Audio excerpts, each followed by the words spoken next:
வணக்கம் ஃப்ரெண்ட்ஸ். பாண்டியன் ஸ்டோரில் என்ன நடக்குதுன்னு ஒரு நட பார்த்துட்டு வரலாம் வாங்க. ராஜி அவங்க ரூமில் ரொம்ப சந்தோஷமாக உட்காந்து துணி மடிச்சிட்டு இருக்க.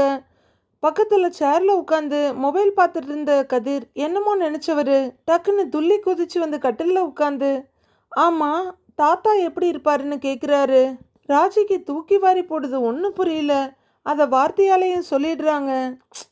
தாத்தா எப்படி இருப்பாரு அப்படின்னு மறுபடியும் கதிர் கேட்க, எந்த தாத்தா அப்படின்னு ராஜி கேட்குறாங்க. உங்கள் தாத்தா, அதாவது நம்ம தாத்தாங்கிறாரு கதிர்.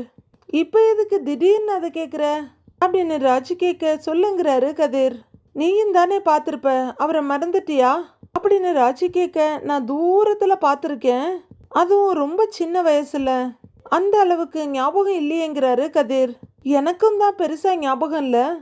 வீட்டில் ஒரு ஃபோட்டோ இருந்துச்சு, அந்த ஃபோட்டோவில் எப்படி பார்த்தேனோ தாத்தாவை, அதுதான் ஞாபகம் இருக்குது அப்படின்னு ராஜி சொல்ல, வீட்டில் ஃபோட்டோ இருக்கான்னு கேட்குறாரு கதிர். ஏன் கேட்குறேன்னு ராஜி கேட்க, இல்லை அதை ஆட்டையை போட முடியுமா அப்படின்னு கதிர் நைஸாக கேட்க, என்ன வீட்டுக்கு போய் நான் அதை எடுத்துகிட்டு வரணுமா அப்படின்னு ராஜி ஒரு மாதிரி குரலில் கேட்க, அதுக்கெல்லாம் வாய்ப்பில்லைன்னு எனக்கு நல்லா தெரியும், மாமாவை விட்டு எடுத்துகிட்டு வர சொல்லலாங்கிறாரு கதிர். அது ஒரு பாஸ்போர்ட் சைஸ் ஃபோட்டோ தான், அதை நான் ஸ்கூல் படிக்கும்போது பார்த்துருக்கேன், இப்போ அது இருக்கா இல்லையான்னு கூட தெரியலையேங்கிறாங்க ராஜி. கதிருக்கு ஒரு மாதிரி ஏமாற்றமாக போயிடுது. ஓ அப்படின்னு ஒரு சங்கடமாக யோசிக்க, டக்குன்னு ராஜிக்கு கதிர் எதுக்கு இதை கேட்குறான்னு தோண அதையே கேட்குறாங்க. அது சரி, எதுக்கு இப்போ அந்த ஃபோட்டோவை கேட்குறேன்னு கேட்குறாங்க. அம்மாச்சி ஆசைப்பட்ட மாதிரி அவங்களும் தாத்தாவும் இருக்கிற மாதிரி ஒரு ஃபோட்டோவை வரைஞ்சி கிஃப்டாக பண்ணலாம்னு யோசித்தேன் அப்படின்னு கதிர் சொல்ல, ராஜி ரொம்ப உற்சாகமாயிடுறாங்க. அப்படி மட்டும் வரைஞ்சி கொடுத்துட்டாங்கன்னு வையேன், சான்ஸே இல்லை, சூப்பராக இருக்குங்கிறாங்க ராஜி. ட்ரை பண்ணி பார்க்கலாமேன்னு கதிர் சொல்ல, அப்படியே அப்பத்தாவோட இன்னொரு ஆசையை நிறைவேற்ற முடியாதாங்கிறாங்க ராஜி. என்ன என்ன ஆசை அப்படின்னு கதிர் கேட்க, நாம் எல்லாரும் சேர்ந்து இருக்கிற ஃபோட்டோ அப்படின்னு ராஜி சொல்ல, அப்படின்னு யோசிக்கிறவர் அதுக்கு வாய்ப்பு இருக்கா தெரியல அப்படின்னு கதிர் சொல்ல, சரி பார்க்கலாம், நீ சொல்கிற மாதிரி அப்பத்தாவும் தாத்தாவும் சேர்ந்து இருக்கா மாதிரி ஒரு ஃபோட்டோவை ஆர்டிஸ்ட்டை வச்சு ரெடி பண்ணுறோன்னு வையே, அதை எப்படி நாம் கொடுக்க போகிறோம், நாம் ஃபங்க்ஷனுக்கு போகிறோமா அப்படின்னு ராஜி கேட்க, போகணும் தான், ஆனால் கண்டிப்பாக போவோமான்னு தெரியல, போனால் கொடுக்கலாம் அப்படின்னு கதிர் குழம்பி போனது ராஜி மட்டும் இல்லை, நாமளும் தான். நீ பேசுறது எனக்கு சுத்தமாக புரியல, நீ அந்த பக்கமும் பேசுகிற இந்த பக்கமும் பேசுகிற, நான் எதை தான் எடுத்துக்கிறது அப்படின்னு ராஜி கேட்க, பிறந்த நாளைக்கு நாம் போகணும்னு அம்மாச்சி ஆசைப்படுறாங்க அப்படின்னு கதிர் சொல்ல, ஆமான்னு ராஜி தலையாட்டுறாங்க. போகிறதுக்கு என்னென்ன பண்ணணுமோ அதை நாம் பண்ணுவோம், போனால் என்னென்ன பண்ணணுமோ அதுக்கு நாம் தயாராக இருப்போம், மற்றதெல்லாம் மேலே இருக்கிறவன் பார்த்துக்குவான் அப்படின்னு கதிர் தெளிவாக ராஜியை குழப்பி விட்டுட்டு போகிறாரு. டென்ஷன் ஆகிற ராஜி, இவன் ஏதாவது பிளான் வச்சுருப்பான், சொல்ல மாட்டேங்கிறான், கல் நெஞ்சக்காரன் அப்படின்னு முணுமுணுக்கிறாங்க. எழுந்திருச்ச கதிர் டக்குன்னு, ஏய் இப்போ ஏதாவது சொன்னியான்னு கேட்குறாரு. ஆஹா, நான் உன்னை என்ன சொல்ல போகிறேன், மேலே இருக்கவங்கிட்ட வேண்டிக்கிட்டேன் அப்படின்னு அவங்க கதிரை கிண்டல் அடிக்க, அந்த பயம் இருக்கட்டும் அப்படிங்கிற மாதிரி கதிர் யோசனையா அந்த பக்கம் இந்த பக்கம் நடக்கிறாரு. ஐயோ, இவனை வச்சுட்டு ஒரு ஆணி இல்லை ஒரு குண்டூசியை கூட பிடுங்க முடியாது போல இருக்கே அப்படின்னு யோசிச்சுட்டு உட்காந்துருக்காங்க ராஜி. அடுத்த நாள் பொழுது விடியுது. பாண்டியன் ஹாலில் உட்காந்து பேப்பர் படிச்சுட்டு இருக்க. ஏங்க இந்தாங்க டீன்னு கொண்டு வந்து கோமதி நீட்டுறாங்க. அப்படின்னு பாண்டியன் வாங்கி குடிக்க ஆரம்பிக்கிறாரு. கோமதி என்னமோ கேட்கறதுக்கு யோசிச்சுட்டு தயங்கிக்கிட்டு, ஏங்க டீ நல்லா இருக்கான்னு கேட்குறாங்க.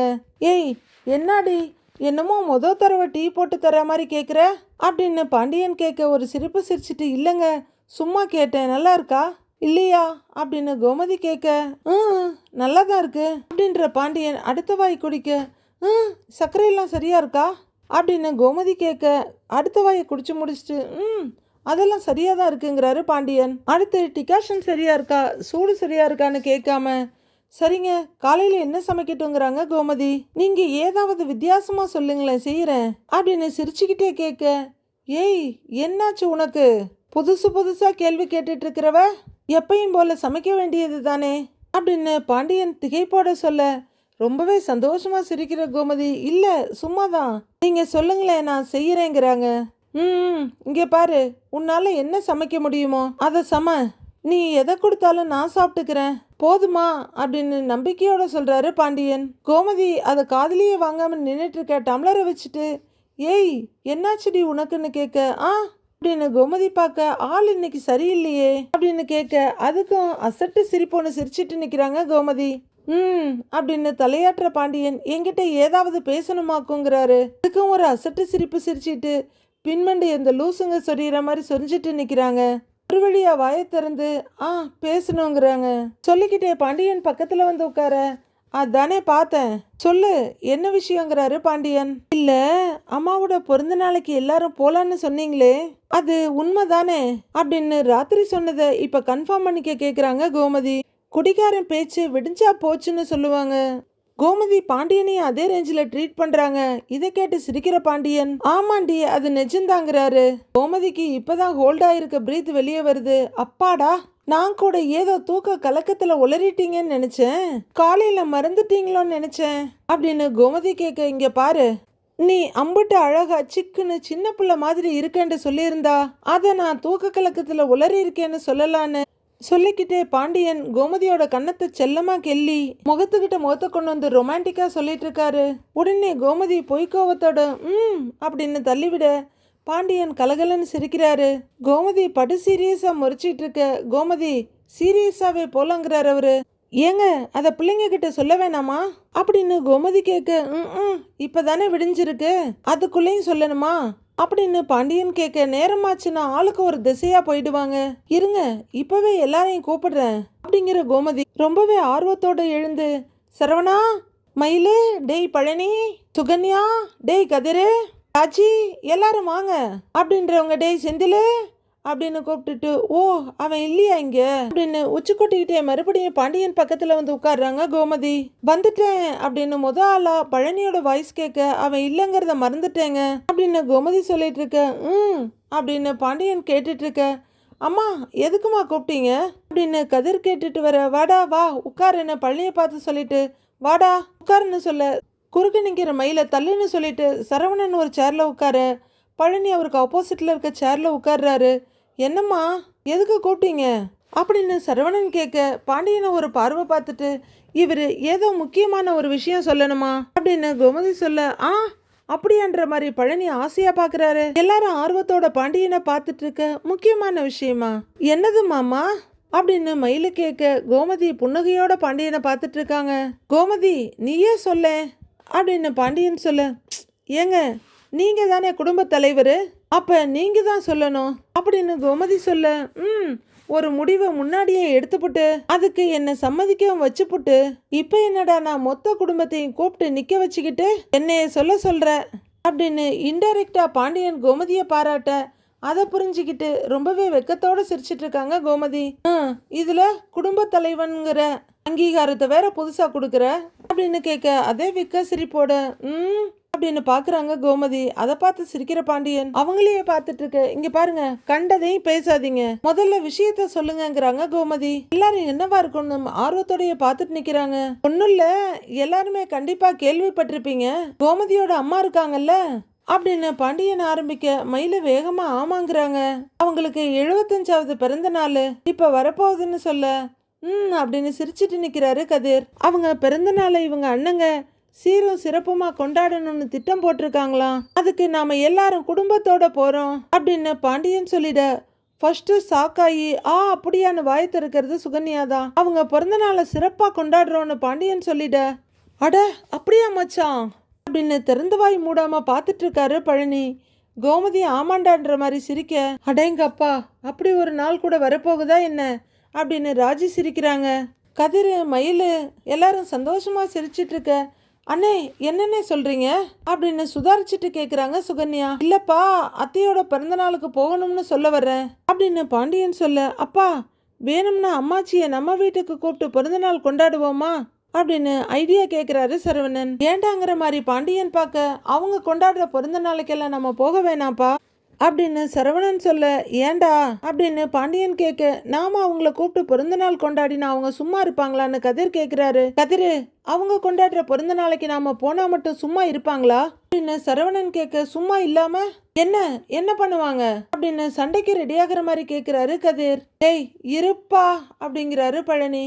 இதாண்டா இதத்தாண்டா இந்த கோவம் நாளைக்கு ஒருத்தனுக்கு கூட வரக்கூடாது அவ்வளவுதான் சொல்லுவேன் பாத்துக்கோங்க அப்படின்னு பாண்டியன் சொல்ல, அப்பா சொன்னபடி கேட்கணும் புரியுதா அப்படின்னு கோமதியை தலையாட்டுறாங்க. அத்தையோட பிறந்த நாளை எல்லாரும் கொண்டாடணும்னு அவங்க வீட்டுல பேசுறப்பவே நாம எல்லாரும் குடும்பத்தோட கலந்துகிட்டு அவங்க பிறந்த நாளை கொண்டாடணும்னு ஆசைப்பட்டு சொல்லி இருக்காங்க. அத்தை ஆசைப்பட்டு சொன்ன ஒரே காரணத்துக்காக தான் நாம எல்லாரும் குடும்பத்தோட அவங்க பிறந்த நாளைக்கு போறோம் அப்படின்னு பாண்டியன் டிக்ளேர் பண்ண பிரமாதம் அப்படின்னு சர்காஸ்டிக்கா சொல்றாரு பழனி. அது சரிமாமா, சந்தோஷம்தான். ஆனா நாம போறதுனால அங்க பிரச்சனை எதுவும் ஆகாதில்லன்னு மயிலு தயக்கமா கேக்குறாங்க. பட்டுன்னு சொல்ல பாண்டியன் கிட்ட பதில் இல்ல. கொஞ்சம் யோசிச்சுட்டு இத பார்ப்பா மயிலு, அவங்க அம்மாவோட பிறந்த நாள் இல்ல இது. அந்த நினைப்பு இருந்தா அவங்க எல்லாரும் கண்டிப்பா அமைதியா தான் இருப்பாங்க.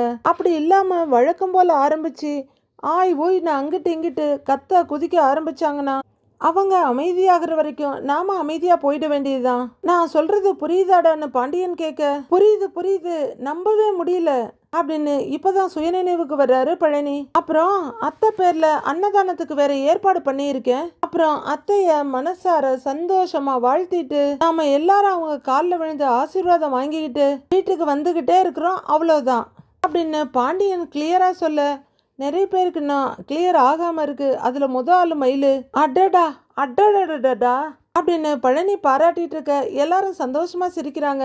கோமதி அப்படின்னு பாண்டியன் கூப்பிட, சொல்லுங்கிறாங்க கோமதி. நீ மறக்காம செந்திலையும் மீனாவையும் கிளம்பி வீட்டுக்கு வர சொல்லு அப்படின்னு பாண்டியன் சொல்ல, அப்படின்னு வேகமா தலையாட்டுறாங்க கோமதி. அப்புறம் அவங்க 2 பேர்த்தையும் லீவ் போட சொல்லிடு அப்படின்னு பாண்டியன் சொல்ல, சரிங்கிறாங்க கோமதி. மச்சான், அப்ப நாம நாளைக்கு கடைக்கு லீவ் விட்டுலாமா அப்படின்னு பழனி ரொம்ப ஆர்வமா கேட்க, லீவ் எல்லாம் கிடையாதுடா, நாளைக்கு மதியம் கடையை திறந்தாகணும் அப்படின்னு பாண்டியன் ஸ்ட்ரிக்டா சொல்லிட. அது எப்படிங்கிற மாதிரி பாக்குறாரு பழனி. கோமதி, குழலிக்கும் மாப்பிள்ளைக்கும் நான் ஃபோன் பண்ணி சொல்லிடுறேன் அப்படின்னு பாண்டியன் சொல்ல, சரிங்கன்னு சிரிக்கிறாங்க கோமதி. டேய் சரவணா, நீங்க 2 பேரும் கடைக்கு கிளம்புங்கடா அப்படின்னு பாண்டியன் சொல்ல, சரிங்கப்பான்னு சரவணனும் கடைக்கு போகணுமா, காலில் வேற வலி இருக்கேன்ற மாதிரி யோசிக்கிறாரு பழனி. எப்படா பாண்டியன் அங்கிருந்து நகருவாரு, நம்ம ராஜாங்கத்தை துவக்கலான்னு இருந்த கோமதி அப்பாடா அப்படின்னு சந்தோஷமா தனக்கு தானே சிரிச்சிட்டு இருக்க. பாத்தீங்களா அப்படின்னு பழனி சொல்ல, எல்லாரும் என்னென்னு கோமதியை பாக்குறாங்க. எங்க அக்கா முகத்துல எவ்வளவு சந்தோஷம் பாருங்க அப்படின்னு பழனி சொல்ல, உனக்கு மட்டும் சந்தோஷம் இல்லையாடா, நாளைக்கு எம்புட்டு வேலை இருக்கு தெரியுமா, நான் என்ன புடவை கட்டணும்னு வேற எடுத்து வைக்கணும்டா, நிறைய வேலை இருக்கு அப்படின்னு சந்தோஷமா புலம்பிட்டு கோமதி அங்க இருந்து போக, எங்க அக்கா இன்னும் குழந்தைதான், அது முகத்துல எம்புட்டு சந்தோஷம்னு பாரு, நாளைக்கு ஒரே ஜாலி தான் அப்படின்னு பழனி சந்தோஷப்பட, மாமா வாங்க போலான்னு அவரோட கனவுக்கு கட் கொடுக்கிறாரு சரவணன். அப்படின்னு எந்திரிக்கிற பழனி வரேமான்னு சுகன்யாட்ட சொல்லிட்டு கிளம்புறாரு. வரே ராஜ்மான்னு சொல்ல, சரிங்க சித்தப்பாங்கிறாங்க ராஜியும். சுகன்யாவுக்கு ஒரே குறுகுறுப்பா இருக்கு. யார்கிட்டயாவது பேசி ஆகணும்னு யோசிக்கிறவங்க அங்க நிக்கிற மயிலுக்கிட்ட வந்து, மயிலு, நாளைக்கு யார் மண்டையெல்லாம் உடைய போகுதுன்னு தெரியல, 75வது பிறந்த நாள், அத்தைக்கு மறக்க முடியாத பிறந்த நாளா இருக்கும்னு நினைக்கிறேன் என்ற சுகன்யா வேலையா எதிர் வீட்டை எட்டி பாக்குறாங்க. மயிலு என்ன இப்படி சொல்றாங்கன்னு யோசிச்சுட்டு நிக்க கிச்சனுக்கு வர்ற கோமதிய அத்தைன்னு கூப்பிட்டுட்டு ஓடி வந்து ஹக் பண்ணிக்கிறாங்க ராஜி சந்தோஷமா சிரிக்க கோமதியும் சிரிச்சிட்டு இருக்க பார்த்துட்டு நிக்கிறாரு கதிர் பக்கத்துல வந்து. அவரும் ரொம்ப சந்தோஷமா சிரிச்சுக்கிட்டு, என்னம்மா சந்தோஷம் தானேன்னு கேட்க, ரொம்ப சந்தோஷம்டா அப்படின்னு சொல்ல, ஹேய் நீ என்ன அமைதியா இருக்கன்னு ராஜி கிட்ட கேக்குறாரு. எனக்கு என்ன சொல்றதுன்னே தெரியல, வார்த்தையே வரமாட்டேங்குது.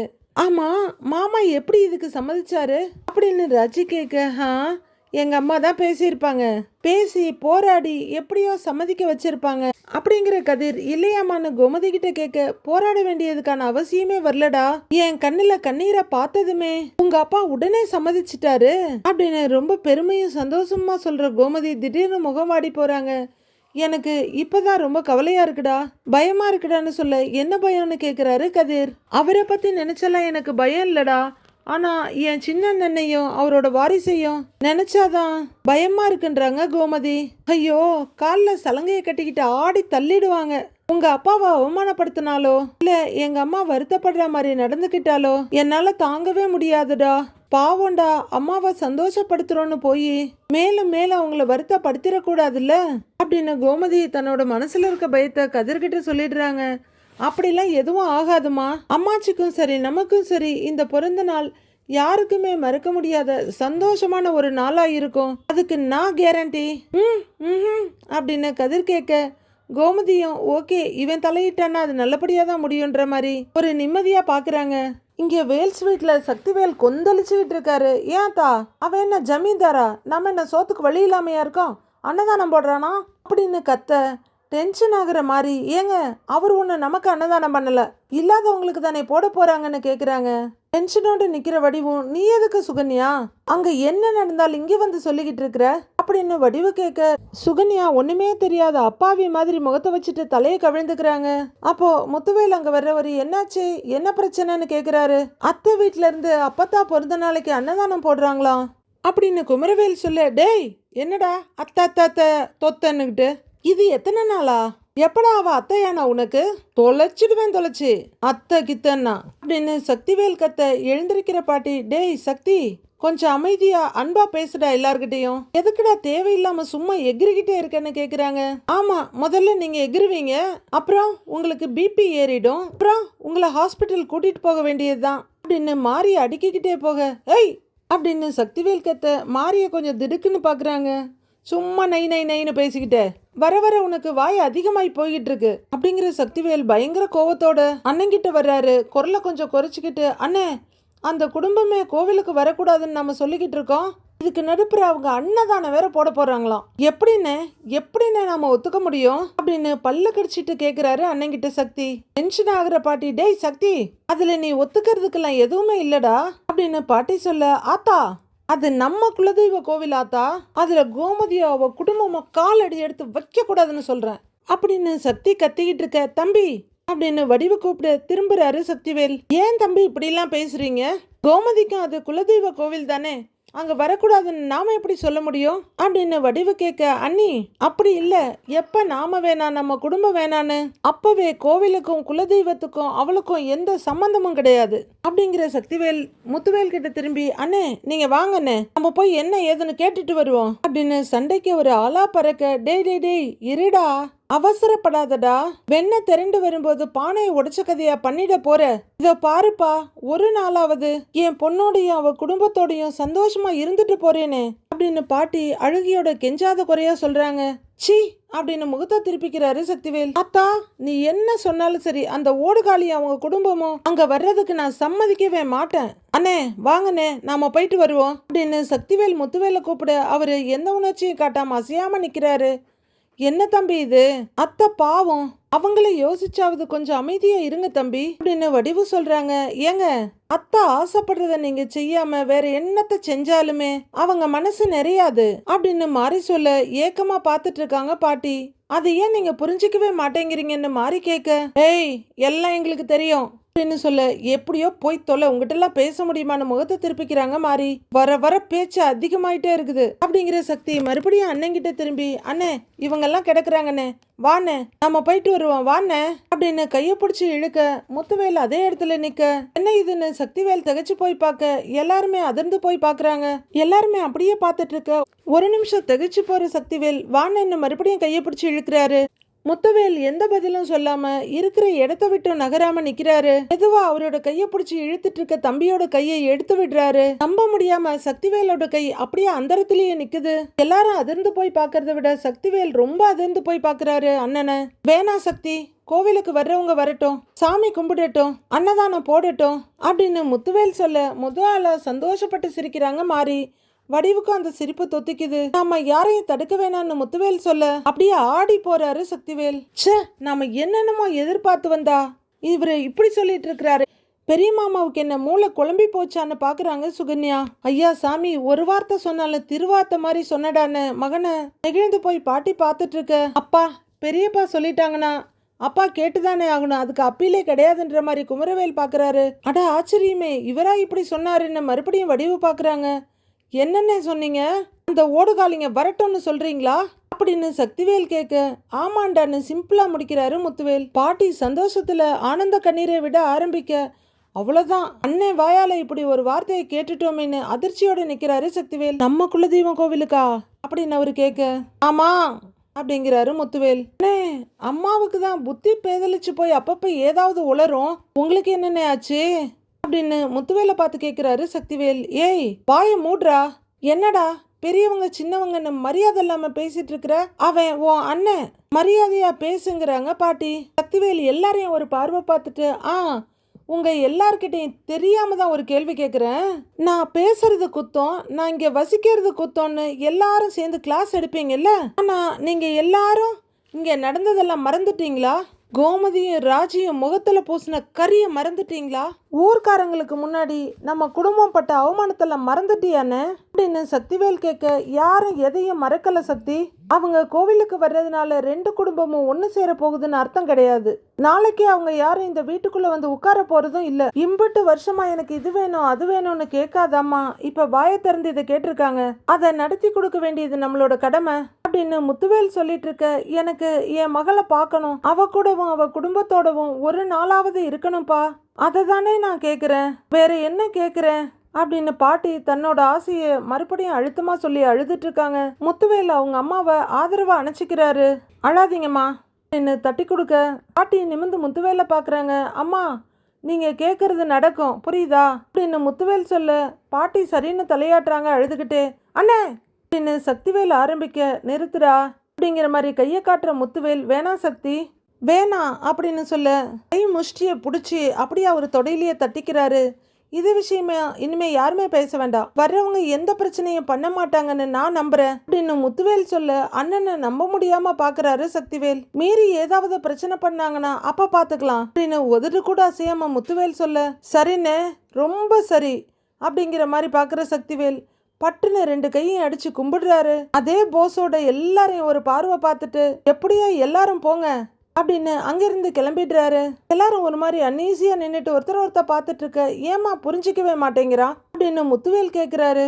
அடிச்சு வளர்க்க வேண்டிய வயசுல அவங்க அம்மா அடிச்சிருக்கணும், அண்ணனா இல்லைனா நீங்க தான் 2 போட்டிருக்கணும். இப்ப ஃபீல் பண்ணி என்னங்க சார் பண்றது முத்துவேல்? முன்னாடி வர்ற குமரவேல், அப்பத்தா அப்பா கிட்ட நான் பேசிக்கிறேன் அப்படின்னு சொல்ல, போய் பேசுங்கிறாரு அவங்க பெரியப்பா. முத்து நல்ல வார்த்தை சொல்லி என் வயிற்றுல நீ பாலை வார்த்துட்டையா, நன்றியா அப்படின்னு முகத்தை தடவி முத்தம் கொடுத்துட்டு இருக்காங்க பாட்டி. குறிஞ்சிப்பு மாதிரி எப்பவாவது சிரிக்கிற முத்துவேல் சிரிப்போட அம்மாவை ஹக் பண்ணிக்கிறாரு. மாரியும் வடிவும் நம்ப முடியாத ஆச்சரியத்தோட அவரை பார்க்க, மகனோட நெஞ்சில படுத்து அம்மா குழந்தையாவே மாறி அழுதுட்டு இருக்காங்க. கவலைப்படாதம்மா நான் பாத்துக்கிறேன் அப்படின்னு சின்ன சிரிப்போட அம்மாவை ஆறுதல் படுத்திட்டு இருக்காரு முத்துவேல். ரூம்குள்ள வர்ற சக்திவேல் அங்க இருக்க ஸ்டூலை உதச்சிட்டு இருக்க, குமரவேல் உள்ளர வர்றாரு. அவரு புசு புசுன்னு மூச்சு விட்டுக்கிட்டு இருக்க, அப்பா அப்படின்னு வந்து நிக்கிற குமரவேலை பார்த்து, பாத்தியாடா இதெல்லாம் ஒவ்வொருத்தங்களா அந்த வீட்டு பக்கம் போய் கடைசியில உங்க பெரியப்பா அவரும் அந்த வீட்டு பக்கம் போயிட்டாருடா அப்படின்னு சக்திவேல் சொல்ல, அப்படிலாம் இல்லப்பான்னு அடுத்த அதிர்ச்சியை கொடுக்குறாரு குமரவேல். என்னடா சொல்ற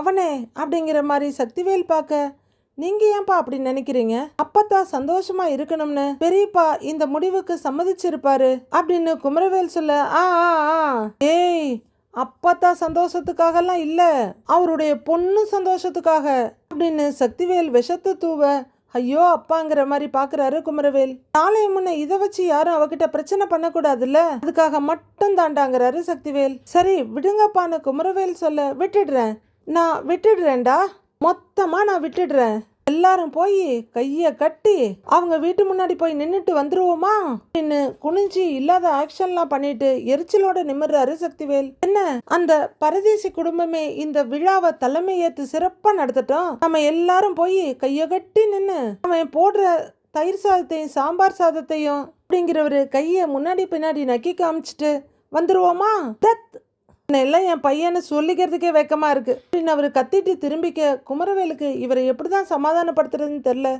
கொஞ்ச நேரம் யோசிக்கிறவரு, அப்படி ஒரு நிலைமையெல்லாம் வராதுப்பா அப்படின்னு சொல்ல, டேய் வரக்கூடாது, வர்ற சனம் ஒண்ணு கூட அவன் போடுற அந்த அன்னதானத்தை சாப்பிடக்கூடாது, எல்லாருமே நாம வைக்கிற கெட்டா விருந்ததான் சாப்பிட்டுட்டு போகணும், அந்த பாண்டியனையும் அவன் குடும்பத்தையும் ஒருத்தவங்க கூட சீண்டக்கூடாது, அவன் வந்தாலும் சரி நாம தாண்டா ஜெயிக்கணும் அப்படின்னு சக்திவேல் சொல்ல, நாம ஜெயிப்போம்ப்பா அப்படின்னு குமரவேல் சொல்ல, அப்பாடா மொத்தமா இப்பதான் ஒரு நல்ல வார்த்தை காதுல கேட்டிருக்கேன்னு நிமிந்து பாக்குறாரு சக்திவேல். யார் வந்தாலும் உங்களை ஜெயிக்க வைக்க வேண்டியது என்னோட பொறுப்பு அப்படின்னு குமரவேல் சொல்ல, அப்படி சொல்லடா என் மவனேன்னு சந்தோஷமா சிரிக்கிறார் அவரு. நீங்க கவலைப்படாதீங்கப்பா அது போதும் அப்படின்னு குமரவேல் சொல்ல, என் மவனா கொக்கா அப்படின்னு திரும்பி நின்று சிரிக்கிறாரு சக்திவேல். அடுத்து என்ன நடக்க போகுதுன்னு பொறுத்திருந்து பார்க்கலாம் friends. Have a happy weekend. Thank you. Advance Diwali wishes to all my subscribers and viewers. Thank you so much.